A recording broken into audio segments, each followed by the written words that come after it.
Para makaiwas sa habulan ng pulis, hindi siya nagdalawang isip na lumubog sa nagyayelong tubig, ni hindi siya nangahas gumawa ng kahit kaunting ingay. Maya-maya, isang mechanical na gagamba na ipinadala ng pulis ang gumapang papasok sa siwang ng pinto. Dahil nagpanggap na patay si John, walang natukoy na pinagmumulan ng init ang gagamba sa loob ng silid. Ngunit nang paalis na ito, umabot na sa hangganan ang kapasidad ng baga ni John. Hindi na niya napigilan at nakapagpalabas siya ng isang bula. Ang napakaliit na tunog na iyon ay agad na nakuha ng gagamba. Pagkatapos, bumalik ito at tumawag ng napakaraming kasamahan. Sinundan nila ang pinanggalingan ng tunog, umakyat sa bathtub, at gumamit ng kuryente upang piliting lumabas si John mula sa tubig.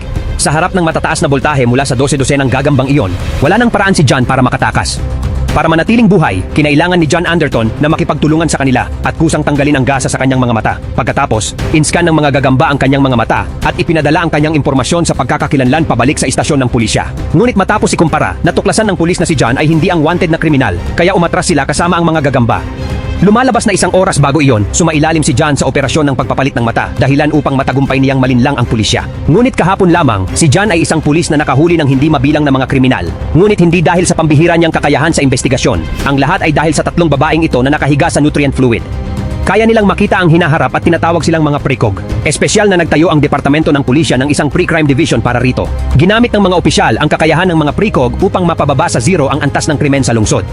Sa tuwing may nahuhula ang pagpatay, ipinapadala ng mga prekog ang impormasyon tungkol sa krimen sa pamamagitan ng mga konektor na nakakabit sa kanilang ulo papunta sa dalawang bolang kahoy na ito.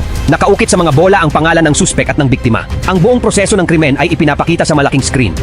Batay sa impormasyong ito, sinusuri ni John ang eksaktong lokasyon ng krimen. Pagkatapos ay agad siyang pumupunta sa lugar at matagumpay na inaaresto ang suspek bago pa man nito maisagawa ang krimen. Ngunit nakatanggap din ng matinding kritisismo ang sistemang ito mula sa publiko dahil ang ilang suspek ay may tendensya pa lamang gumawa ng krimen at hindi pa aktual na nakakapatay, ngunit agad na silang ipinakukulong. Upang mapakalma ang opinyon ng publiko, nagpadala ang Departamento ng Hustisya ng isang ahente upang imbestigahan ang pre-crime division. Sinabi ng ahente na kung magbabago naman ang isip ng mga sospek bago nila gawin ang krimen, hindi ba dapat silang patawarin at huwag arestuhin? Sa harap ng tanong na ito, hindi direktang sumagot si John. Sa halip, inihagis niya ang isang bolang kahoy sa ibabaw ng mesa. Agad itong nasalo ng ahente dahil sa reflex. Kaya ang mga suspek ay parang bolang kahoy na ito. Kapag nagsimula na itong gumulong, kung hindi mo ito sasaluin, tiyak na babagsak ito sa lupa. Kapag nagkaroon na ng masamang intensyon ang isang suspek, kung hindi sila pipigilan ng pulis, tiyak itong hahantong sa masamang resulta. Ngunit hindi pa rin tumigil ang ahente. Sumunod, kinuwestiyon niya ang pagiging totoo ng mga resulta ng prediksyon at sinabi niyang nais niyang pumasok sa selyadong silid upang makalapit sa mga prekog.